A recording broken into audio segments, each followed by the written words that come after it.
गया, क्या हो गया, क्या हो गया इसको? ये सूट कहाँ से लिया है? रश्मि की दुकान से। तो रश्मि जी की बेटी का रिश्ता हो गया क्या? बड़ी वाली का? औरतें बड़ी होशियार होती हैं, पता है आपको? रोते हुए भी एक दूसरे के दुपट्टे चेक कर रही होती हैं वो, और कपड़ों के मामले में। एक औरत के मैयत हुई ना, वो रो रही है।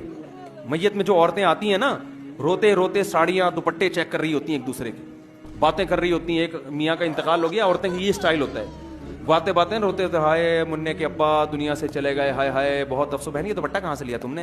हाय हाय हाय हाय हाय बहुत अफसोस हुआ। तो वो रोते रोते बता रही होती, हाय हाय बहुत अच्छे थे मेरे मियाँ, बोल्टन मार्केट से खरीदा था। हाय हाय हाय हाय। फिर वो बता रही, हाँ वहाँ जरा सस्ता मिल जाता है, मैं हैदरी थोड़ी महंगी पड़ती है। इनके रोने भी साथ साथ चल रहे होते हैं, और दुपट्टों के प्रोग्राम भी, चूड़ियां भी देख रही होती हैं, और रिश्ते भी हो रहे हैं।